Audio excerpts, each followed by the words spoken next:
Okay, when we first open Photoshop, this is what we see. What we need to make sure of, we've got lots of menus, top on the left hand side, but this over on the right hand side is called the palettes. We want to make sure we've got enough palettes open that we want to use on a regular basis. And the ones I suggest that we add, if you open up the window here, you can see all the different palettes that are on offer. History is a really good one to use, and I'll talk to you about history in a minute. And I can join that up by dragging it till it goes blue. So I've got history in there as well, and I'm going to add one called layers. Now these are the main ones that I work with on a regular basis. Okay, so first thing we need to do is to actually open up some pictures that we can work with. There's a few ways of doing that. The first way is just to simply double click anywhere in this dark grey area. There's some photos. I'm going to choose maybe 2 of these, and I'm going to click open. And you'll notice that what happens is it places them into separate tabs within this view, and I can flick between them. Whichever tab is active is the one that I'm actually working on. Another way of opening is just to go to File and Open, and I'm going to choose another one here. We'll go for this perfume as well. So I've got 3 of them open. Okay, before we go any further, we'll look at saving. So basically, if I go to File and I choose Save As, I have lots of different options down here under what type of file it is. Now at the moment it's a JPEG, which is a type of image. Usually what I want to do is I want to save it as a Photoshop file, which is here, PSD. And if I save it as that one, basically what happens is I can save lots of features of what I do. So you'll see in a minute if I add things like text to it. If I come up to the text feature here and I choose to add some text, and I type the name of the dog in. Now on my text here, when I ticked that and said yeah, that's all good, you'll see now I've got an extra layer. So in Photoshop itself, every time I put a new item onto the page, so if I put a new image on top of this one again, it will create a new layer for it. So in the Photoshop format, layers stack on top of each other. When you turn this into just a simple photograph or a simple image like a JPEG or a PNG or something like that, all of this layer data is just squished into one layer. So saving as a Photoshop file is much better because you can do more with it. I could close this file, come back later, and I could go back in again. If I decided that this text needed to be edited, maybe it needs to be bigger or it needed to be a different color or something like that, I can edit all of those things as I go along. When I'm happy, I click the tick. You always need to watch out at the top right here to see if there's a tick. If there's a tick, it means it's waiting for you to say, yes, that's okay. Now again, if I didn't want this on there, I could just take the eye off over here, and although it's still available, it's not showing. Clicking the eye puts it back again. Clicking on the move tool will allow me to choose this and move it somewhere else, so I could actually put it somewhere different on the page if I chose to. Okay, I'm going to take that off for a moment. What might be worth looking at is the size of the image. So if I come up to image and choose image size, I get some information. So it's telling me that the width of my photo is 3008 pixels wide. Now if you bear in mind that a laptop screen is something like 1280 pixels across, this is more than twice the width of your screen. Now we're going to come back to this image size box in a moment, but let me explain to you about this. So at the bottom we're looking at 25%. That means the view of the page we're looking at is only a quarter of the actual size. So if I come over to the magnifying glass and double click it, that's what my picture looks like in full screen size. This is the size it is for real. It's on 100%. Now using zoom is a really useful thing to do. Something that works really well with zoom is holding down the space bar. Now if you watch what happens to my mouse cursor when I hold down the space bar, it turns into a hand. And I can actually move that hand around now. So I'm going to actually put that back to a smaller size. So I'm going to stay on my zoom. You can see my zoom's on plus. Now when it's on plus, I can do 2 things. I can either drag and I can zoom in that way, or I can drag outwards. So all I'm doing is moving from left to right, and you can see the plus and the minus on that zoom magnifying glass changes as I do it. If I hold down my Alt button, it also turns into a minus. So clicking on the Alt makes it zoom this way, and clicking on the plus makes it zoom in bigger. So that's a really useful thing to be able to work with, and we're going to do that later on. Okay, going back to the image size, I'm going to go back to the image size box. If I decided that my picture at 3008 was way too big. I wanted to make it smaller. I can do what's called resampling. So quite often when you're putting work into documents, you don't need them to be as big as this because it's just way too big and it takes up more memory size. If I highlighted this and I changed it to something like 1000 and then clicked OK, all it's done is resize my picture. Now that's still on 25%, so if I double click my magnifying glass, that's what it's like on full size. So it's still high quality and still a good picture, but it's basically gone to a much smaller size, so it's easier to deal with. Generally speaking, you want to leave the picture as big as you can until you're ready to actually finish it, and then that's the best time to resample. So I'm actually going to show you now something useful, which is called the history panel. Now the history panel tells me all the things I've done to that picture. So you can see this last one says image size. So if I wished I hadn't done that, I can just step back one step and it's taken that thing away. So if I go back to image size and check, it's back to 3008. Okay, if I step back through this way, it would take all those features away that has been done, so I've no longer got the word written on it and so on. I'm going to put this back to a decent size so I can see it, and I'm going to use my spacebar to move it around. And the next thing I'm going to have a little look at is something called cropping. This is the cropping tool. So if I decided all I really wanted was the picture of my dog, then I can click on this one and I can drag. And once I've dragged this around, it puts a little box about it. I can move my picture inside the box, or I can move the handles on my box. And you'll see at the same time as it does this, at the top I've got a tick. When I'm happy with my cropping boundary, I click on the tick and it makes that my picture. So if I now went in and I went to my image size and I checked, you can see now it's much smaller, because I've got rid of all that extra bit around the outsides of it.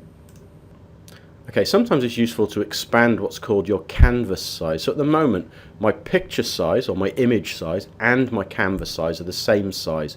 If I come up to my image and choose this time canvas size, what I can do, I'm going to turn this into pixels so we can see it. So at the moment, this is the dimensions of that photo, 1557 by 1505. I'm going to change both of these to about 1800. And if you watch what happens, now I could change the arrows here to show which part I want to actually extend, but by keeping it as it is, it's going to put this evenly around it. I've now got this extra canvas size, so my photograph in essence has grown bigger, but the actual image that I'm using is the same size. Okay, so I'm actually going to use my history panel again. I'm going to step right the way back to the open, so I haven't done anything to it. My photo's back to exactly where it was. Now, one of the things in Photoshop that's really, really useful is what's known as selecting. And there's lots of different ways to select things. Probably the most straightforward way, and the one that's used the most often, is what's called the lasso tool, which is this first one here. And lasso tool, basically, if I draw on screen, I'm just dragging my mouse around, and you can see it's putting this kind of line around the object. I'm doing this really quickly, but when I get to the end, I can let go and the two join up. Now what happens is I've got something called marching ants that have gone around this. That's selecting the area, showing me what my selection is. Now sometimes you find that you've done things wrong and you want to either add a bit more in or you want to remove a bit. So here I maybe want to add a bit more of his ear. I'm going to go over this area and I'm going to add that extra bit in. Okay, and I'm going to do the same down the bottom here. I'm going to add a little bit extra in of his paw. Now, it might be that I decided that I've got it wrong. I didn't want to have this part of his back leg in there. I don't know why I do that, but maybe I would. So in the same way as I used before, I'm going to press Alt, and Alt again will make it go to a minus. This time if I drag across, it's going to remove that selection. I don't want to do that. That's pretty horrible. So I'm going to put his paw back on again by putting the plus back on. So there's my selection. Once I've got something selected, I can do lots of different things to it. Something that's quite cool is being able to basically paint or add colour to these things without affecting the rest of the area. So what happens now only happens inside this selection. So I'm going to choose a colour first of all. Maybe I'll go for a kind of bluey colour. And I'm going to choose my paintbrush. And up here, we can play with these around afterwards, but the opacity is how much transparency there is on it. So if I make it quite low, like 15, I'm going to make my brush bigger. By making my brush bigger, I can use the square brackets. So The right bracket goes bigger, left bracket goes smaller. And all I need to do is to drag over, and you can see I'm putting a bit of a kind of blue tinge on him. Maybe I'll make the opacity a little bit higher. You can see the difference, perhaps to 30%. Same thing, I'm going to put it over him. So because it's opaque, it's still retaining the basic outline of him. You can still see where his fur is and all that kind of stuff, but I'm giving him a kind of light blue wash over, like he's had a bit of a rinse job. Okay, I'm going to step back out of that. I'm going to go back to my lasso. So I've taken the colour back off, but I've still got him selected. When he's selected now, there's a few other things I can do with the selection. I'm going to go back onto where I was, which is the selection tool. And if I hold down certain buttons, different things happen. So the first one, if I hold down Control, watch, it turns into a pair of scissors. And I've moved my shape around now. I've cut him out. I don't want to do that. I'm going to go back. If I hold down my Control and Alt at the same time, I get a duplicate. And I can duplicate as many times as I want. So I'm building more versions of the same thing. That was holding Control and Alt. Again, I'm going to step back out of that on my history because I don't want to have done that.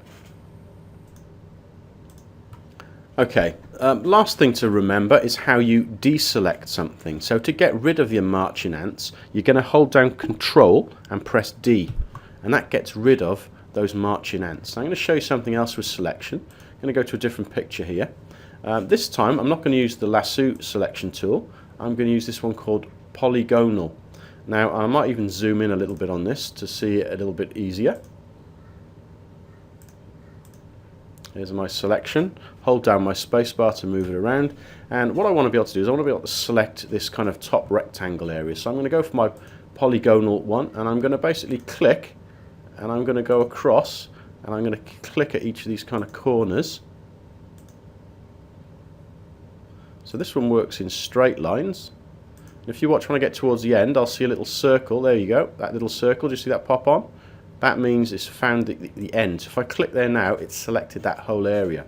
So this is useful if I wanted to put anything just in this particular area. So if I wanted to just colour that one, again, I could choose my brush. I'll go for a different colour this time. My brush is massive, so I'm going to make my brush smaller by pressing the left square bracket. I'm going to choose a better colour, go for a pink colour. And this time I'm going to make it a solid colour. So I'm going to take the opacity off so it's completely solid and my flow is completely solid. So now if I go over it, you can see it creates this nice vibrant colour. It's worth noting that if I go over more than once, it looks exactly the same. However, if I was doing this with my opacity down, so I'm going to go back to where I was, selected, I'm going to choose an opacity of about 30. Now if I go over it, it's one colour. If I go over it and again, it gets darker. So I can actually use this like rendering. I can build up shapes and colours by going over it more than once. I'll come back out of that again. Okay, I'm going to zoom out slightly. Go to my zoom tool and go for the Alt to make it a minus. This time, instead of selecting just this top, I'm going to select the whole thing. I'm going to do it in the same way for the moment, but I'm going to deselect by doing Control and D. Then I'm going to choose my polygonal selection tool again. I'm going to do this very quickly. I'm just going to go around the outside of it, choose all the various points, get to the top, join them. So I've selected my shape again. Now this is something that's really useful to be able to do, and that's called inversing. So I'm going to come up to where it says select, and I'm going to choose inverse. So it looks the same, except now I've got these marching ants around the outside edge here.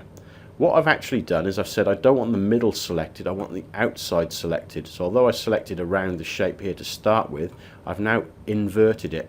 So if I go for my colours again this time I'm going to choose a little bit pinker, and might even change the brush type I'm going to use. So if I go for my brush this time, I come up here, I get different choices. I'm going to go for one of these kind of weird sort of brushes that are like real brushes. I'll see what that looks like. Okay, it's a very strange effect, and I'm going to come around the outside of it. Now at the moment this one's not very dark.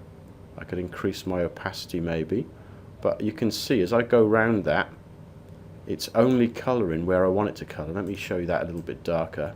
Put the opacity up to about 60 so it's more obvious.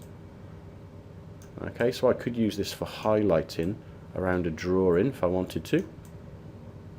And the more times I go over, the darker it gets. But as you can see, it doesn't touch my original drawing. I could carry on and do the whole thing if I wanted to and fill it in. It doesn't matter how much I go over it.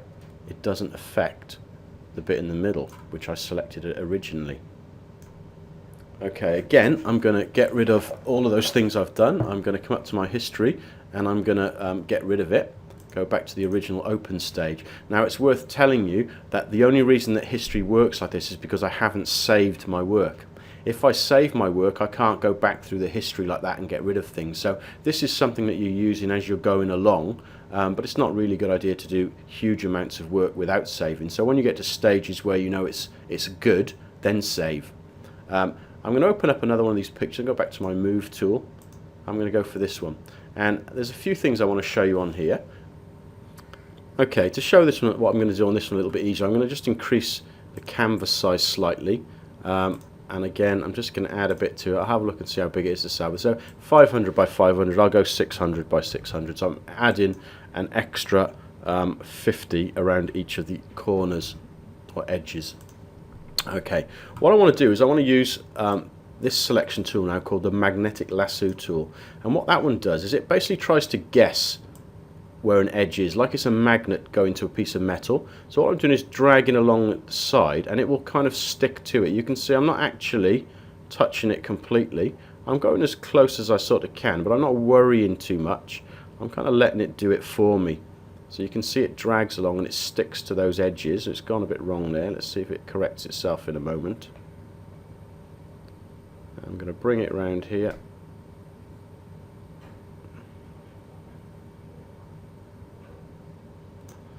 And we're going to let go. So it's mostly done it, but it doesn't matter about these bits that are wrong because it gives me the opportunity to show you something else in a moment.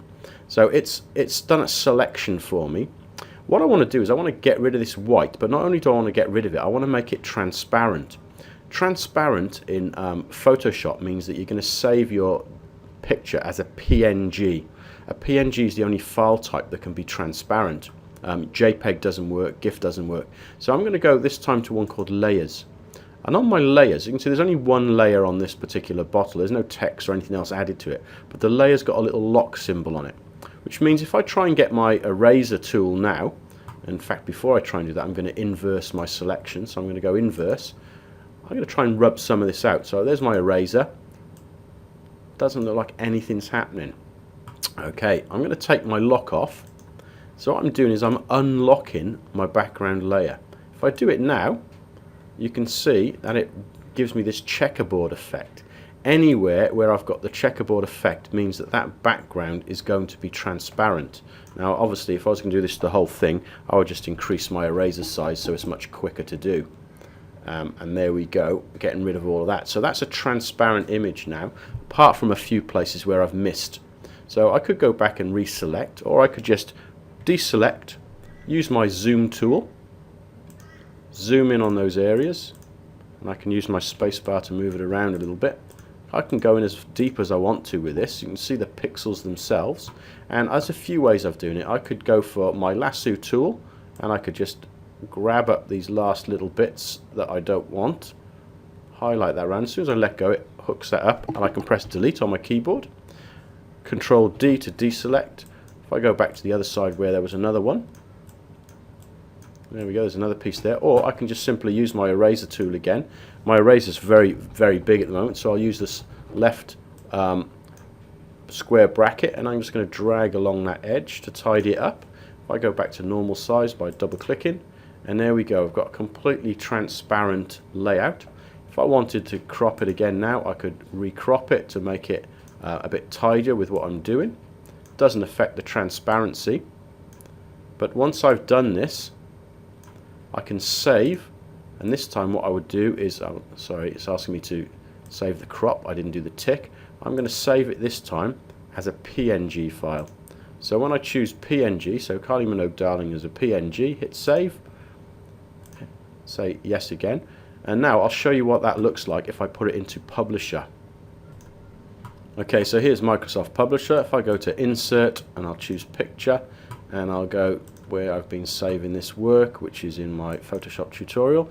I can hover over these and work out which one is the PNG version. I should have renamed it differently. That's the JPEG, you can see, which means this is the PNG.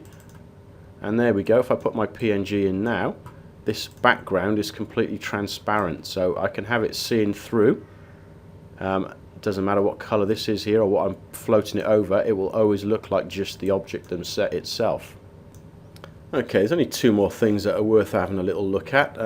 There, if I go back to this drawing here, I'm going to choose a selection again. This time maybe I'll just go for the polygonal one, and maybe I'll select this area here very quickly. Okay, rather than using the paintbrush, I've got some other options. There's one called Paint Bucket. So if I choose Paint Bucket, and I'm going to choose a different color this time, I'll go for the sort of green color. In fact, I can go in, instead of the basic color picker, I can go into my color libraries. There's a whole different range of them. Pantone are good ones. So here's my Pantone colors. I can click anywhere along there, find a sort of color. I'll go for this one, say OK. Now if I pour, it'll fill that shape with that color. If I didn't want it to be a paint fill, I can go for what's called a gradient fill. And a gradient fill allows me to choose my own gradient. There's some gradients up here that are already made. So if I want to put this one on, all I do is drag across that particular shape. And it doesn't matter which way I do it, it gives me a different effect. So you can play around with gradients this way. If you don't want the gradients that they've given you, you just simply double click and you can create your own gradients. So if I didn't want blue there, I can choose a different color. Let's double click that. Choose myself a greeny kind of color. I don't want the blue here. I'm going to change that one to something else. So we'll go for a kind of orangey reddy color. I can even add other ones in if I want to put more of them in. I go to my color libraries and choose something from there. I can play around with these as much as I want. I can even move them around, which shows the distribution or the change of where the light and dark of these edges go. When I'm happy with my my new choice of gradient, I can say OK, and I can see it's showed up here now, and I can put that new gradient in. So there's lots of different ways I can play around, and I can put color into my images. Okay, that's the basics for now. There's obviously a lot more that can be done with Photoshop, but I'm not going to deal with any of that now. Those are the basics of what you need to start off using it. Good luck.